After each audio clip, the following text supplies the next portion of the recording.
Buenos días. Hoy vamos a trabajar en la lección 10. We're going to be working in lesson 10, and one of the first things that I want us to go over this morning is some of the vocabulary and how to use these different remedies and types of illnesses, how we write those out in Spanish to have them make sense. The information that we're going over is on pages 332 and 333 in your Vistas textbook. Hang on just a second. Let me see something real quick. Yeah, 332 and 333 if you're wanting to have your book open. Those are the pages kind of that a lot of this vocabulary is coming from. So this chapter is all about health and wellness, or the lack thereof. Illness is a lot of what's here. So you have a lot of vocabulary about your body parts, about how to say different things are hurting or aching or not feeling well, and then also about how to make those things better, what you should do, whether it would be rest, take an antibiotic, an aspirin, some cough syrup, whatever it is that the remedy is. You've got vocabulary like la receta for a prescription. You have farmacia, médico, clínica, the different places that you go. So there's a lot of vocabulary that's here. With that in mind, on the Lesson 10 test, some of what you may see maybe either pictures of different people that are suffering from different illnesses, and you need to say what's wrong with each of them and maybe what they can do to get better. Something kind of similar if you look at the top of page 335, that exercise 7 that's there, the way those people have, obviously something wrong with them. It could be something similar to that. In this case, I'd put a prompt, in parentheses beside each thing, letting you know what's wrong with the person. So to say that Francisco has the flu, we would say Francisco. I left out the C in his name up there.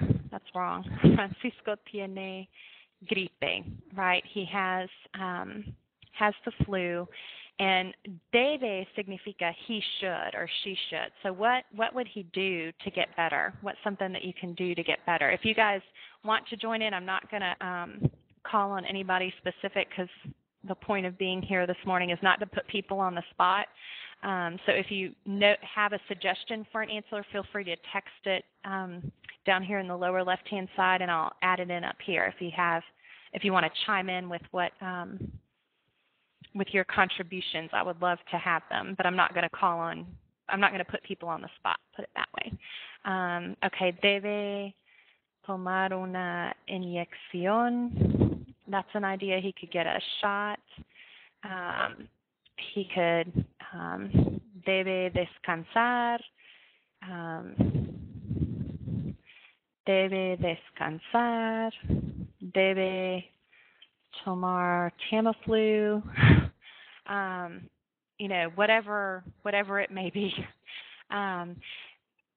Please, when you do these, it's okay to be general, but let's not put the exact same thing for every single one of them. I get a lot of times students, they learn, he should rest. And for everything, rest in my book is always good. But we want to use different answers, sort of forcing yourself to use the vocabulary, okay? What about this one? Pedro has a headache, dolor de cabeza. There's a couple different ways we could write this. Anyone have an idea of how to say either Pedro's headaches or Pedro has a headache? Anyone know how to write that out?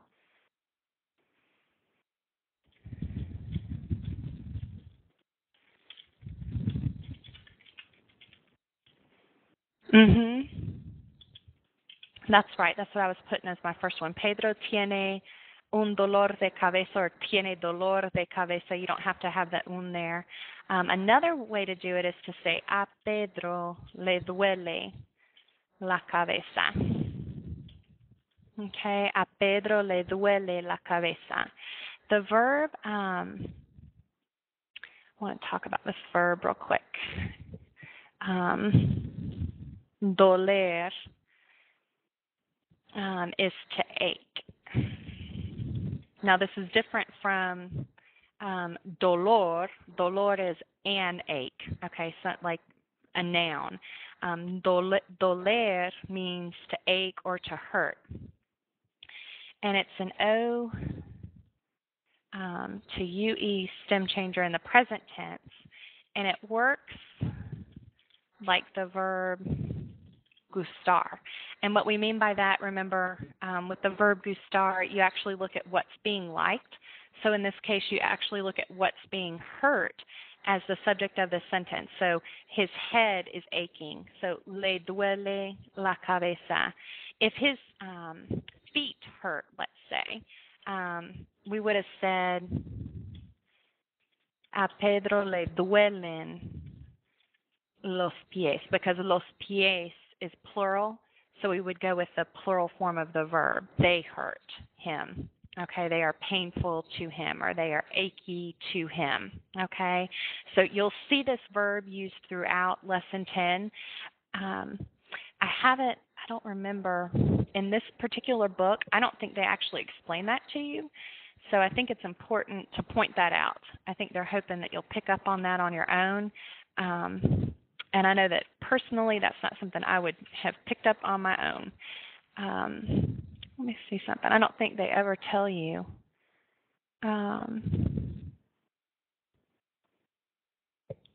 Anywhere in there. I don't think they do. They tell you it's an O to UE stem changer, when it's in the vocab list there on page 332, but they don't tell you how to use it. So I want to be sure that you know how to do that. Okay, so what's something that you can do if you have a headache? What can you do if you have a headache? Yeah, debe tomar Tylenol, Advil, Aleve, whatever your preferred remedy is. The vocab that's in the book is aspirin. I don't know that many people take aspirin for headaches nowadays anymore, maybe to prevent heart attacks, but aspirina is one of the vocab words that's there. Personally, I'm not going to take off any points if you use a brand name medication. I use them too, so I understand what they are and what they're used for. Please try and think mainstream using the vocab if you can.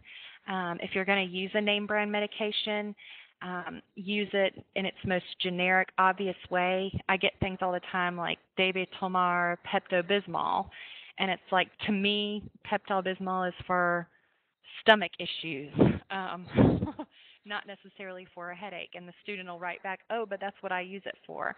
Well, on this, we're not necessarily looking for true confessions. We're looking for what makes the most sense and what things are known for, okay, if you're wanting to get the points for it, if you're going to use a name brand medication there. This last one, Adela romperse la pierna. So she broke her leg is what we want to say. Any ideas on how we write this? Do you guys remember what to do when we have that say on the end, that reflexive pronoun? Adela se rompió la pierna is what we would have. Remember that say just lets us know that it's reflexive. She did it to herself. Adela se rompió la pierna. If you had this, I would also give credit for it. Adela se rompe. Oops. If you did it in the present tense, she breaks her leg. With this one, to me, it makes more sense to do it in the past, but if you can use it correctly in the present tense as well, that's no problem for me. Either one will work. Unless, of course, the directions say, please, use the preterite or use the imperfect, since we're learning about that in this chapter too. All right? What can you do if you break your leg? Okay, good. Debe ir a la sala de emergencias. Debe, is yeso the word that you guys use? That's the word I know for cast. Let me make sure I'm giving you Does it have it in here? I thought it had it in one of the pictures.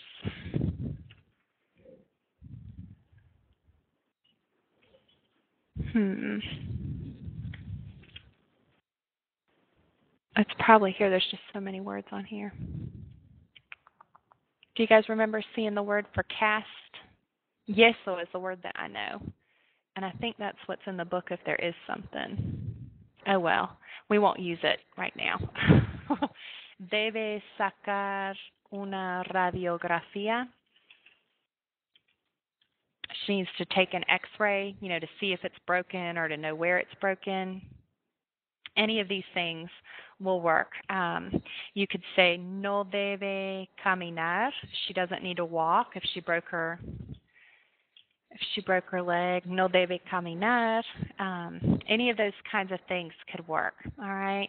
One of the main things I want to be sure you take from this is this information over here about the verb doler. It's not necessarily anywhere in the book explaining how to use it, and you are going to see it. And in your writing for this particular test, you may be telling about an accident or something medical that happened to you, and you'll need to use the verb doler perhaps. And so I want to be sure that you know how to do that. Just remember that it works like the verb gustar in that whatever aches is actually the subject of the sentence. Okay? Any questions with this vocabulary before we move on? You guys can use your yes-no checkers or text it down at the bottom. Okay. Caleb, do you have a question? No? Okay, cool. All right, the next thing that I want us to look at is the imperfect tense. And this is a big deal. This is something new. So far all semester, starting with lesson 6, you guys were learning the preterite.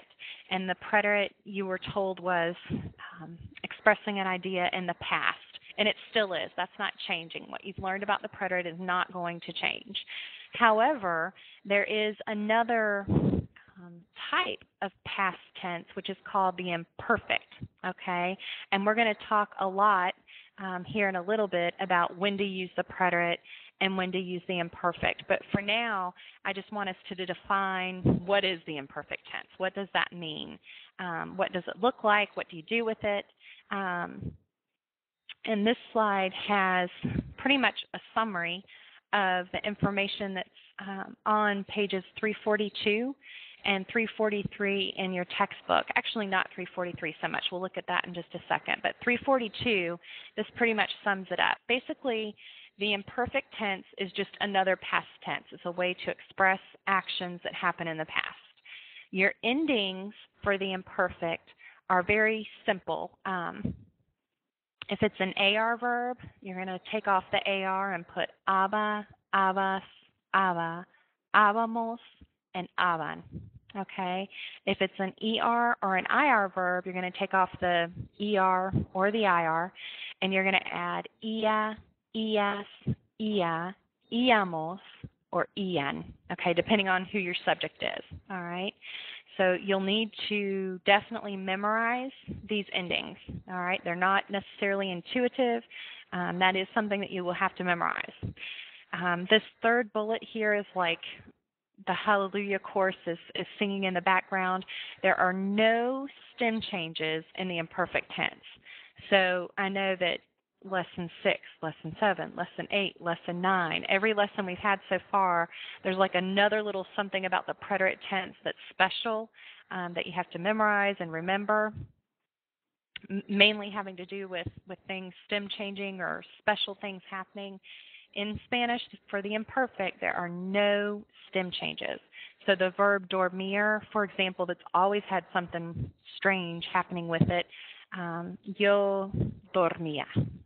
Okay, there's nothing special to do with any of the stem changers. So that's like unheard of and wonderful. So it's great to not have to remember too much with the imperfect. There are only 3 irregular verbs in the imperfect. No joke. There's not more to come. For real, there's only 3. They're the verbs ser, ir, and ver. And they look like this when you conjugate them out in the imperfect. Ser is era, eras, era, éramos, eran. Ear is iba, ibas, iba, íbamos, and iban. There is veía, veías, veía, veíamos, and veían. Okay? And the accent marks that you see on this slide and that you see on page 342, it's very important to make note of those. Leaving them off can change the meaning of the word, and it's important just to memorize the accent as part of the ending, that you're memorizing, all right, for each of these. So this is what the imperfect is. It's just another past tense. These are your endings. No stem changes in the imperfect, and there's only 3 verbs that are irregular. So in comparison to the preterite, as far as there being lots of complications, the imperfect tense is very simple. And I think at this point, at the end of the semester, it's greatly appreciated by students with how simple it is. All right. The next thing that we're going to look at with the imperfect is when and how you use it. We'll compare it to the preterite in just a second, but right now, just in general, talking about the imperfect, what it's used for. And this information is also found on page 343. There's not necessarily anything new here, but you may hear it or see it explained in a different way that might make it click for you this time. When you use the imperfect, it's used to describe, some people say like ongoing actions in the past, things that continuously happened is one way to describe it. So the fancy word for that is habitual, meaning it happened over and over again, or repeated actions. So this example, siempre iba a la iglesia. She always went to church. Always means, it happened more than once. It happened over and over and over again. Every Sunday, she was there.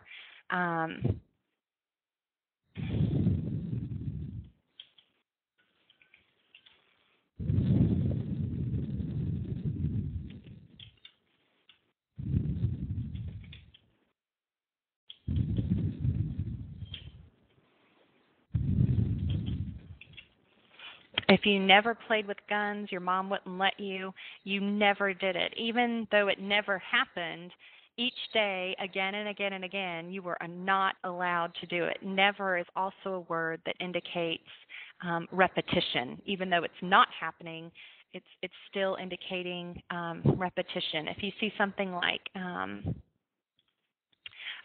sorry, if I just read right here. Your keywords, that's what I was trying to come up with. Here's a list of them that I put. Your keywords, if you see something that says like de niño or de niña, that means as a child. So you were a child for many years. So that's repeated, right? It's a habitual action. Siempre means always. Nunca is never. Every day, todos los días.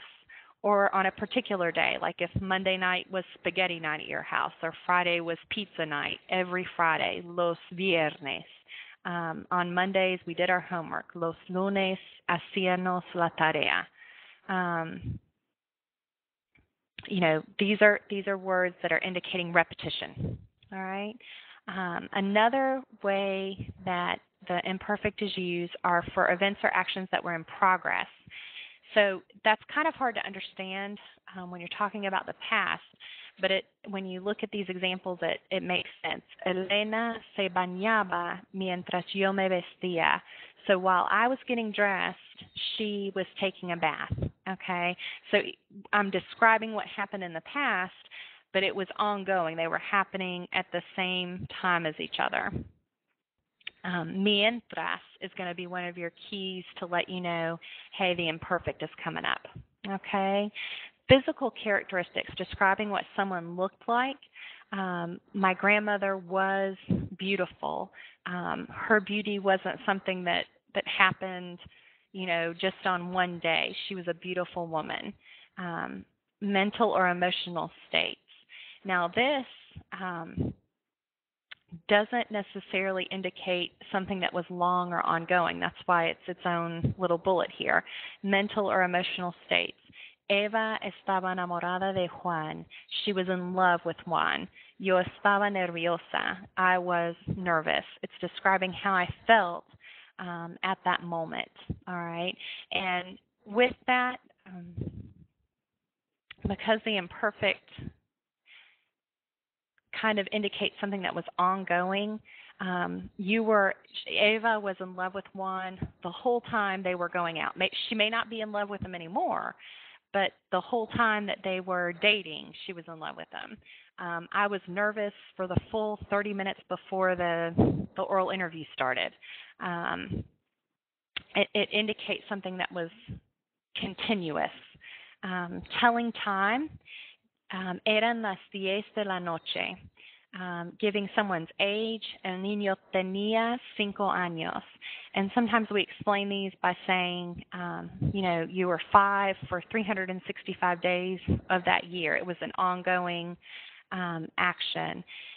Telling time, giving that description, that point in time, it was 10 o'clock at night for the full 60 seconds. That's kind of the thinking behind these with the imperfect. We're going to go on and try and compare it with the preterite. Do you guys have any questions so far just about what the imperfect is? No? Okay. All right, and here, let me just check real quick. I think the next thing is practice. Yeah, okay. You've used the preterite. We talked about when we presented it, what it meant, but because you didn't have anything to compare it to, I don't know that necessarily many people paid attention to when and how to use the preterite. You can go back if you need to Lesson 6, and there's a lot of good explanation that's there. Also in your book on page section 10.2 on page 346, something similar to this chart that I have here is found there on page 346. You can also go back in Lesson 6 when we first looked at the preterite, and they might explain it to you just a little bit different. And sometimes it takes just seeing it written a different way or explained a different way that can maybe make it click for you. Hopefully, when we go through this right now, it'll help. When you use the preterite, it expresses an action that are viewed by the speaker as completed. Elena fue a la tienda ayer. She went to the store yesterday. It's not like we're saying yesterday she was going to the store. We're saying she went yesterday. It's done and it's over. The word ayer or anoche or giving a time to it, it indicates that it's completed. Express the beginning or end of a past action. So your verbs like to start or to finish. To start can be comenzar or empezar. And to finish, some verbs that mean to finish are terminar and acabar. So if you see those verbs, just used by themselves, typically that'll be an indicator for you that you're supposed to use the preterite. Okay? The preterite is also used to narrate a series of past actions or events. So if you're making like a little laundry list in your head, as you're talking, of all the things that you did, okay? I went to the clinic. The doctor took an X-ray, and I waited in the room for the results. Giving a description of the things that happened. Wham, bam, thank you, ma'am. These are the things that happened. Fui a la clínica. El doctor me tomó la radiografía y esperé en el cuarto para los resultados. It's events in a series. Remember when we talk about that, like in language arts classes or your English comp classes, we mean, sentences that are separated by commas. I went to the store. I bought eggs, I bought milk, and I bought a magazine, all in one sentence. And that would be using the preterite. Okay. Again, we just talked about the use of the imperfect, but this is just another way, more examples to see it.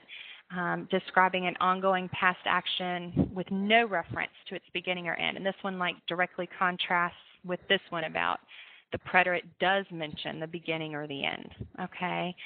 Me interesaba la política. I was interested in politics. That was something ongoing. We don't know, were you always interested in politics? Was it for 5 years? Was it just for the 2 months that you dated the poli-sci major? Whatever the case may be. But there's not a reference point to, from June 2007 to July 2008, I was interested in politics. We're not giving a beginning and an end. Another use of the imperfect is expressing habitual or repetitive past actions and events. This is what we talked about on the previous slide. Things like giving an age. When I was 10 years old, I wanted to be a pilot. So the whole time you were 10, you wanted to be a pilot. That was ongoing. Every day, todos los días. Every day we ate cereal.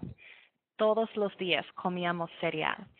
We never went to the beach. Never means, each summer, that's not what your family did.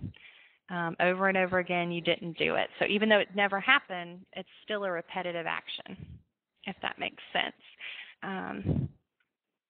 The imperfect is also used to describe physical and emotional states or characteristics. So he wanted to sleep. He was tired. I felt nervous. And it's going to be really important in your head to do as much practice as you can to separate out when you use the preterite and when you use the imperfect, okay? With that in mind, let's just jump in and try and do a little bit of practice. Please know that I'm not expecting you to have this mastered right this second. I'll try and show you why the answer is what it is, so hopefully you can understand a little bit better. After we finish this, you may want to go back on pages 347, 348, and go back through and redo those, either on paper or open the exercise back up on the En Linea site to try and reconfirm the answers you already put there and practice again and understand better why the answer is what it is. Okay? So Caleb and Gesa, if you guys want to help, text your answers down here, whether it be the preterite or the imperfect or why you think it is. Feel free to. The first one here, Claudia blank su cumpleaños cuando se torció el tobillo. So she celebrated her birthday, or she was celebrating her birthday when she twisted her ankle. And you guys are both right. It would be celebraba. It would be the imperfect. Okay, she was celebrating her birthday when she twisted her ankle. The idea is she's just minding her own business, all day long. She was celebrating her birthday or at the party. It was something continuous. She was doing that for a while. And then all of a sudden, whammo, she twists her ankle, and that interrupts it. Whatever interrupts is the preterite, and whatever's ongoing is the imperfect. So this cuando is one of your key words. Okay, cuando indicates that the preterite is coming. Okay, let's see. Good job. This next one, Ramiro tenía fiebre cuando blank a la clínica. And again, this little cuando here is an important word. I don't know if you guys remember what we just said that it indicates, but it indicates the preterite is coming. So, llegó. All right, so he had fever. He's driving along. He's got this fever. He's had it for a long time. And arriving at a place is like a completed past action. You weren't arriving the whole time. You pulled up in front of the clinic and you were there. It was over. So that's another way to justify this one, to think about it. So that one would be the preterite. All right, this one, número 3. Mientras el doctor blank la radiografía, yo llamé por teléfono a mi amiga. And one of the words here that's going to be key is the word mientras. Mientras means while. And this one, you're right, would be miraba. While the doctor looked at the x-ray, I called my friend. And that while indicates something that was ongoing. He didn't just look at it and walk away. He had to study it. He had to be staring at it for a good 10 or 15 minutes. He had to call in the attending to make sure that he agreed with the diagnosis or whatever, whatever the case may be. Looking at an x-ray isn't something that happens quick and is over. All right? What about this one? Yo blank viendo la televisión cuando mi mamá se lastimó la mano con la puerta. Okay, so we're wanting to use the verb estar. It'll either be estaba or estuve. And they both mean was. I was watching TV when my mom hurt her hand with the door. And this one, you're right again. You guys are good at these. Is estaba. I was watching television. Again, this cuando right here can sort of be an indicator that after this, the preterite is coming. And here's the preterite right here, se lastimó. She hurt her hand, okay? And also, with the past progressive, the progressive tense with this viendo, I was watching, that's one of the things, too, that always will take the imperfect, all right? Número 5, cuando Sandra llegó a la universidad, blank, un dolor de cabeza terrible. This one can be a little bit tricky. Here's the word cuando. Okay, and you need to look carefully and note that, okay, cuando means the preterite is coming, and it came. It's right here with llegó, all right? So when you get over here, you have the opportunity for it to be, just like you put there, the imperfect. Tenía un dolor de cabeza terrible. She had a terrible headache. And the idea is something aching or hurting. Typically, an ache or a hurt, it's not for a second. It's something that's ongoing, okay? If someone said, I felt an instant shock of pain, well, that instant, indicates the preterite. It was done and over. But if you have, like, a headache, that's ongoing, and that will indicate the need for the imperfect, all right? Hopefully these make sense. Feel free to go back through this more than once and try and do these on your own, and then listen again to the explanations as to why they are the answers that they are. As you go back through any of the exercises in your textbook, if you don't understand why one is the preterite versus the imperfect, or you can't understand how, that's the answer that they came up with, send me an email. Say, hey, I'm on page 348, I'm on number 6 on the third blank there, and I don't understand why it's llegaron instead of llegaba or llegaban, okay? And I'll be happy to try and explain it to you, all right? Good job. You guys did really well with these. Do either one of you have any questions about the preterite or the imperfect? We're going to move on to something else now. Any questions? No? Okay. The next thing, you do have a question, Caleb? What kind of question?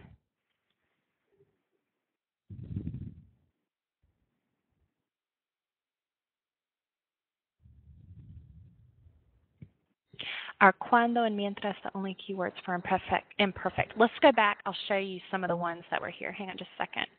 I think it's on this one. On this particular slide right here, and this is in, you know what, I don't think this was in the book. You would want to come back to this slide. This one was the third one that we did, and underneath each of these things that were listed on page 343, I happened to put some keywords with it, like de niño, siempre, nunca, todos los días, los lunes. I put those there. I don't know that that's necessarily in your book. I mean, they expect you to gather that information, but but those are some of the key words. Other things that can be keywords, you'll want to know if you memorize, okay, telling time or age. So when you see blank años, giving the time, those are indications of the imperfect as well. And then on this one, hang on just a second. These are some of the keywords for the preterite. If you see words like terminar or acabar, comenzar or empezar, those will indicate the preterite. And the word cuando, I don't want to say it always indicates that the preterite is coming, but typically that came out yellow. Oh, Lordy. Hang on, let me get my black ink back. There we go. Cuando is a word that typically will indicate that the preterite is coming. All right? Used by itself, okay? Because over here, when I was 10 years old, don't take it out of context, okay? That's giving an age, which was one of the specific things that used the imperfect for, okay? Any other questions, or does that help you with that? Okay. All right. The next thing that I want us to talk about are the constructions with say. And these are kind of fun. They may not seem like fun if you don't understand what's happening with them, but I think they're fun. When you understand what's happening, I think it's kind of cool. These are found on page 350 and page 351. And these can kind of be divided up into two separate sections. Impersonal constructions with say and say for unplanned events. First, we'll look at the impersonal constructions with say. This is basically like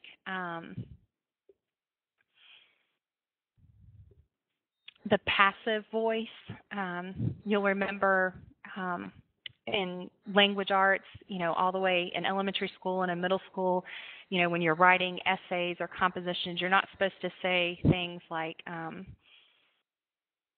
nurses are needed or students are requested for service. You're supposed to say, the school is looking for students to be in student government, or we need nurses. You needed to have a noun in the subject. And with these, we're going to talk about what to do with these in just a second. These practice guides that are here are more about say for unplanned events. So we'll look at these in just a second. What I want us to talk about real quick are the impersonal constructions with say, like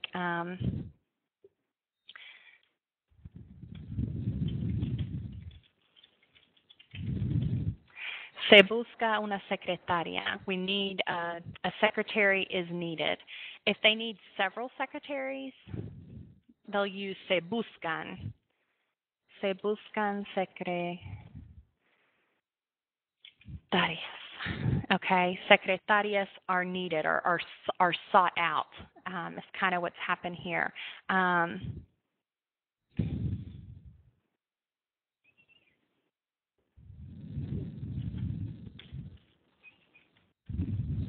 If you're on a airplane or in a restaurant, you might see something like this: se prohíbe fumar. It's forbidden to smoke. Smoking is prohibited.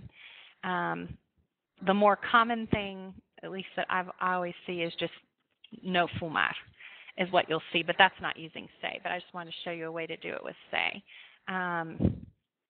If you're in a museum and you're not allowed to take pictures, se prohíbe tomar fotos o sacar fotografías. It's prohibited, okay? And what this does is it makes it kind of general and anonymous at the same time. It's forbidden for everyone.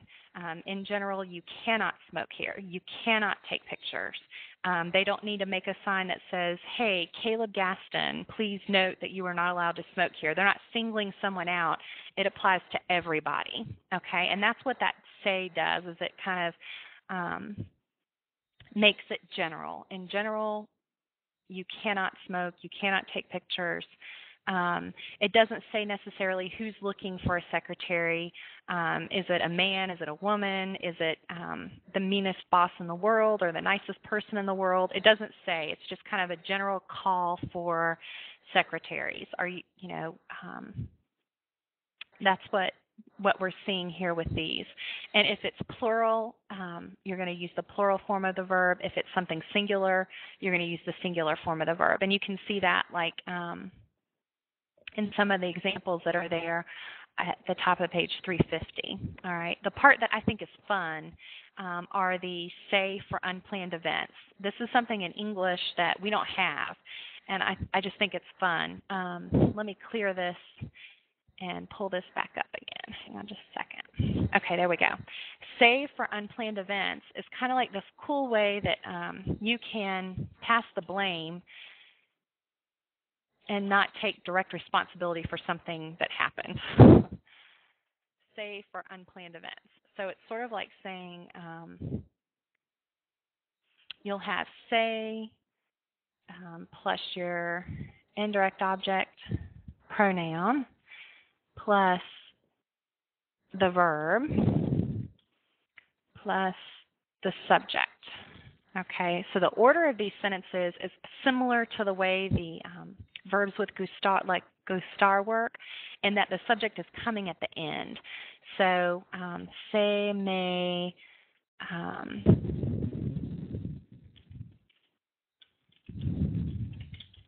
let's say like we have this sentence, se me olvidaron las llaves.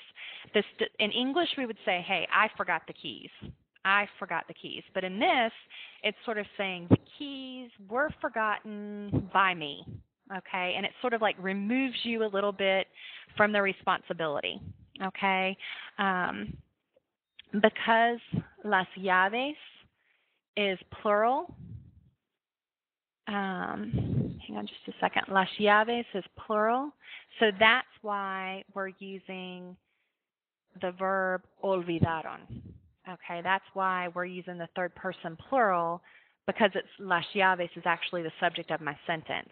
Okay, who actually forgot them? They were forgotten by me. Okay, but I am not the subject of the sentence. That's what's kind of special about these, is that whatever was lost, broken, forgotten, dropped, etc., becomes the subject of the sentence rather than the person who actually made the mistake. Okay, another example. And again, over here are your indirect object pronouns, if you don't remember, me, te, le, nos, and lace. So if we want to say, we just had Easter, so eggs are on the mind. We dropped the eggs. Okay, so we would say, it starts with say, and for we, they were dropped by us, we would use nos. And dropped is the verb caer, okay? And what was dropped? The eggs. And the eggs was plural, so se nos cayeron los huevos. Se nos cayeron los huevos. I just noticed that both of my examples are with plural things, so let me do one that's not plural just to show you an example. So los huevos was plural, so that's why we used cayeron. And even though we dropped the eggs, they were dropped by us. We're not putting, imos or anything nosotros-like on the end of the verb. That's what I really want you to pay attention to, that it's either going to be third person singular or third person plural every time. Okay? An example with something singular.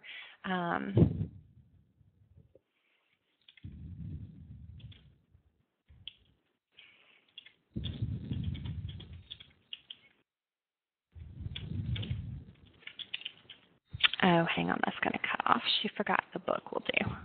Okay, she forgot the book. All right, the book is going to be el libro. Forgot is the verb olvidar. And these verbs are in the middle of page 351. If you need to go back in your book, they're in the middle of page 351. It says verbs commonly used with say. You've got caer, dañar, olvidar, perder, quedar, and romper. And you're going to be responsible for knowing what to do with those. So you might want to just read back through and look over those to make sure you remember how to use that. So with this, we do say, and then the indirect object pronoun, since it was forgotten by her, we would say le olvidó el libro. Okay, and olvidó. Oops, that didn't come out right. And what was forgotten by her, the book, and that's where we're getting the olvidó from. Okay, so this right here is kind of like your formula. You're going to do say, an indirect object pronoun, your verb, and then the subject. And the subject is what's going to determine the verb. And obviously, this is a little bit backwards from where you usually look for your subject. Usually you look at the beginning of the sentence for the subject, but with these types of sentences, the subject is actually at the end of the sentence usually. Okay? You have to read the sentence and use your brain and, process the information that's there, but usually the layout on these is going to be that the subject is coming after the verb. All right, so let's try a little bit of this practice. With this set, all I need you to do is figure out, okay, which indirect object pronoun do we need to use? Me, te, le, nos, or lace, which we were doing the whole sentence over here. With this, the sentence is written correctly already.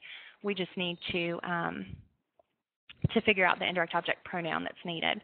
So if you two want to help fill these in with me, I would love the help. Número uno says, a Roberto se blank perdieron las maletas.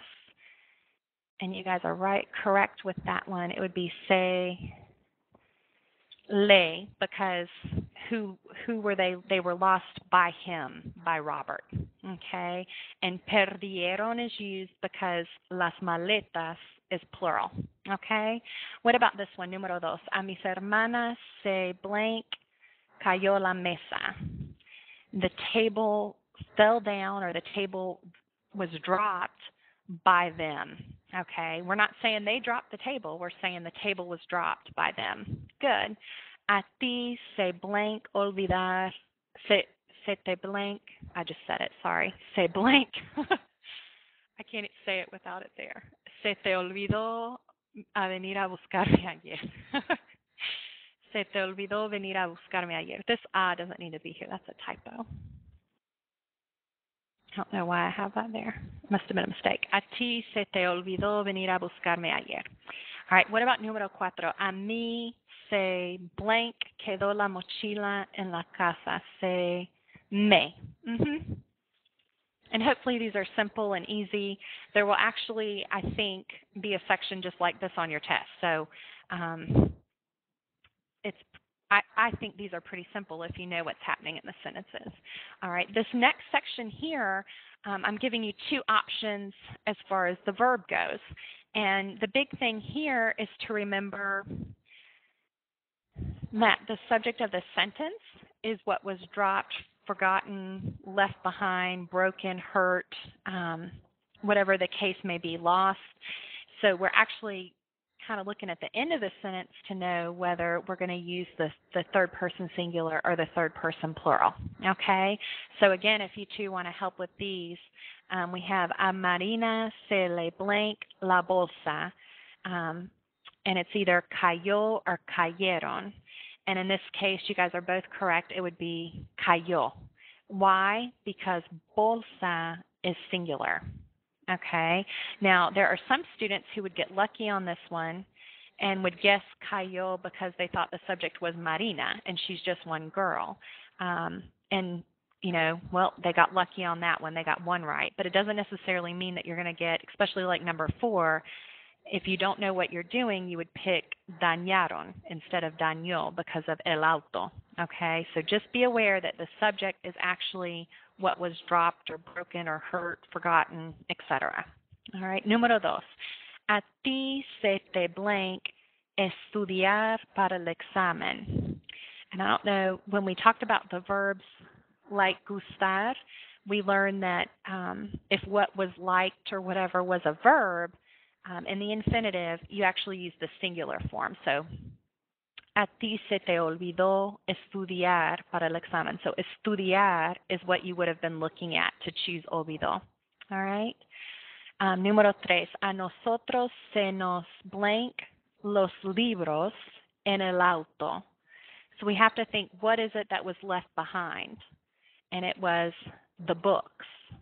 And the books is plural. So we're going to have to use quedaron. All right, good job. And the número 4, a ellos se les either dañó or dañaron el auto. And with this one, you guys are exactly right. It will be dañó because el auto is singular. Okay. All right, so that's what's happening with these. And this is actually very similar to the format of what you might see on your test for Lesson 10. Now, on the final exam, when you see this information, you may actually have, like if you look, like on page 352, I don't really like the ones they have there, but just so you can get an idea, you may actually see something like what's at the bottom of page 352 with the pictures. Like there's a guy who just obviously dropped a cake, and so you come up with the sentence on your own. You may have a few like that, but I know on the test, most of them will be fill in the blank or multiple choice, somehow choosing among the different choices similar to what you see here. But you also need to be able to come up with sentences on your own, okay, especially with the final exam. Any questions with these expressions with say? No? Okay. Well, the last thing, there's a lot of information in this chapter to cover, so we're actually going to use almost all our time. Let's see, with the adverbs. Adverbs describe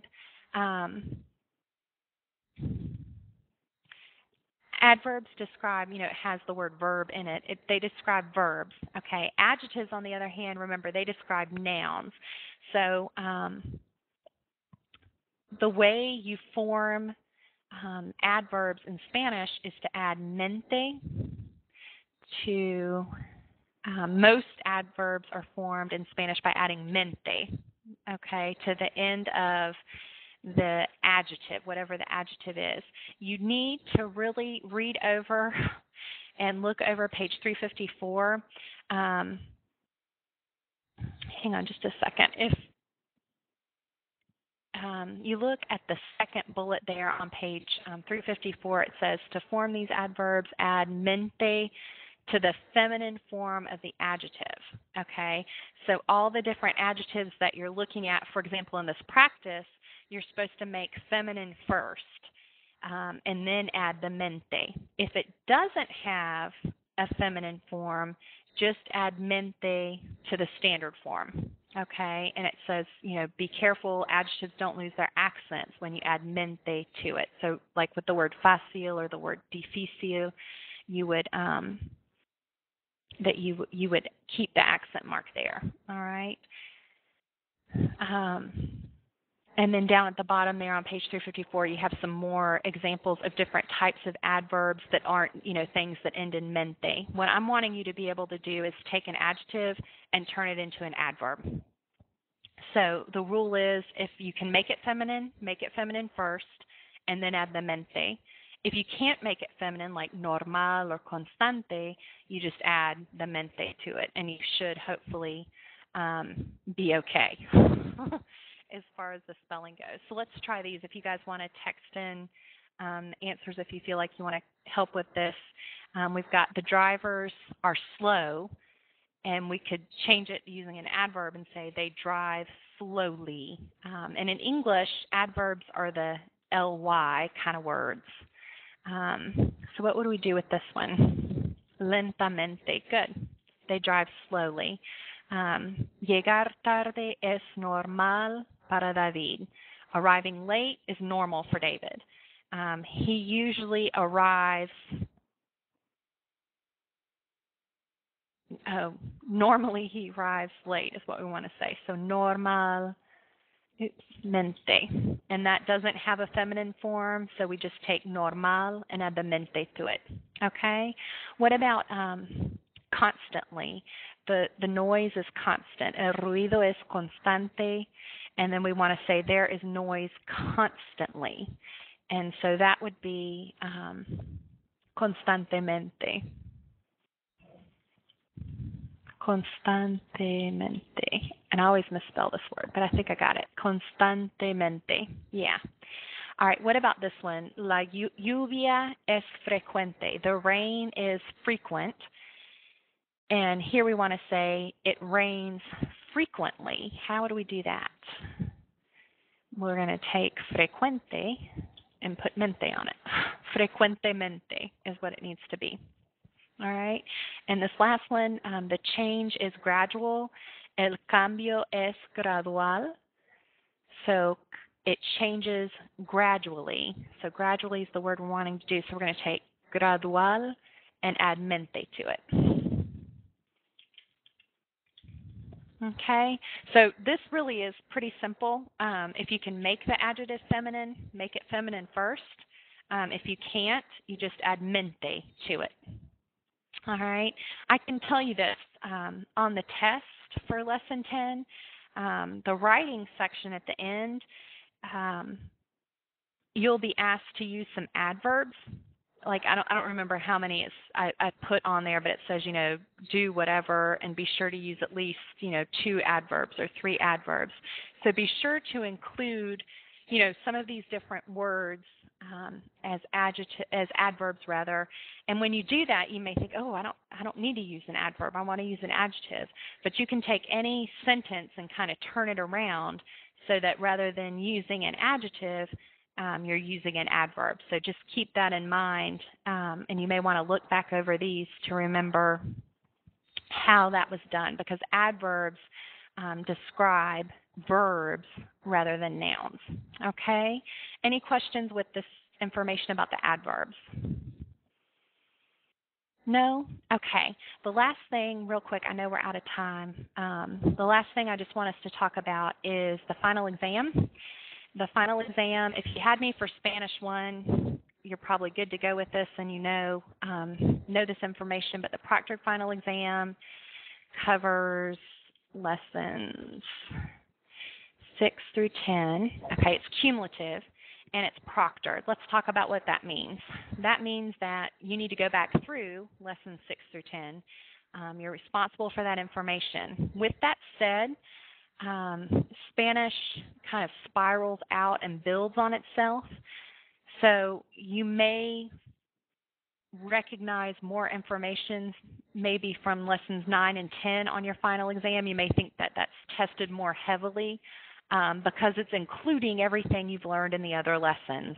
With that said, I totally encourage you to go back through each lesson. Go back through your review, your past quizzes, and tests.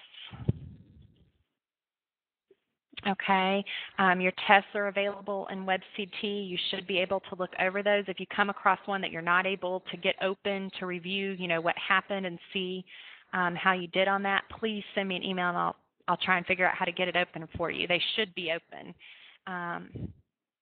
Review those past quizzes and tests. Proctored means that it's at the testing center. You have to go to the testing center on the main campus at Greenville Tech. It's in the dental building on the main floor. If you don't know where that is, I honestly don't know how to tell you. The one time I've been there, someone had to drive me there in their car. I couldn't find it on my own. But if you stop at the front security booth, they have maps and can show you right how to get there. It's not hard to get to. It was just I had no idea where it was. And no one was telling me how to get there. I was just driving around thinking I would find it, and that did not happen. But anyway, you will need to take a photo ID with you, and that's all you're allowed to take in with you. So you don't need to bring, your book bag or your laptop computer or anything else. They'll provide everything that you need there, okay? And the test will be in WebCT. It will be very similar to the format of your regular tests. It will be longer, though, because it's cumulative. It's covering more information.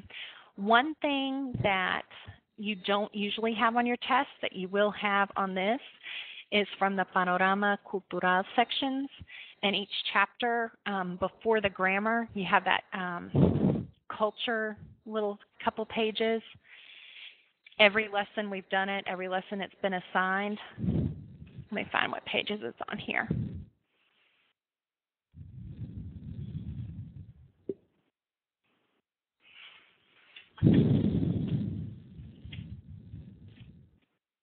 Hang on just a second.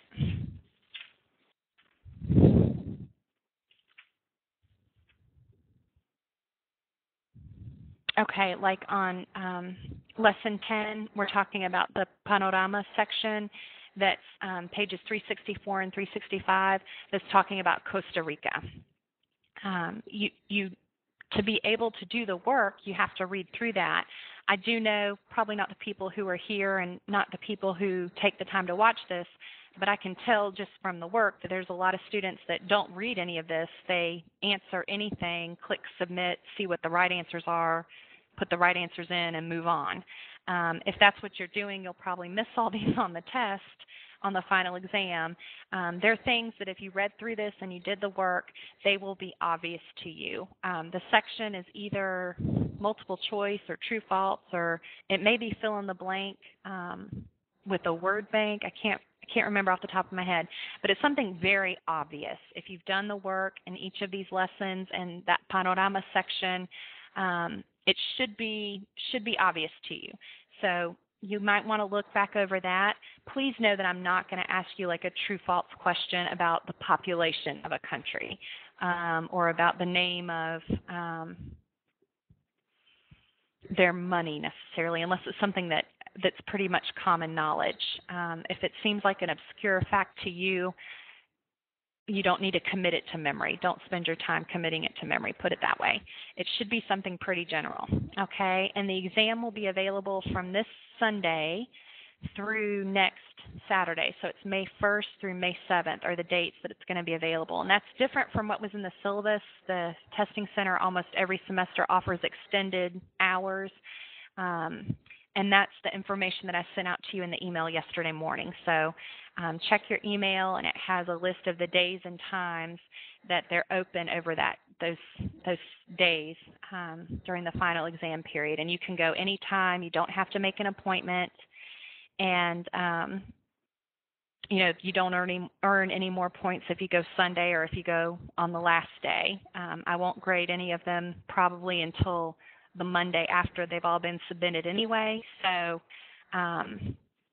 you can go anytime and get it done. And once you're finished with that, you're set for the semester. I'll have the grades posted by that Tuesday of that week. And barring any technical difficulties, you should be able to log into WebCT in the gradebook and see how you did on the final exam, okay? And if you have any questions as you're going through any of this, preparing for the Lesson 10 test, which is due by Sunday, or preparing for the final exam, which is the following week, please just send me an email and I'll be happy to try and help. Okay, so do you have any questions? No? Okay, well, I'm going to go ahead and stop the archive then.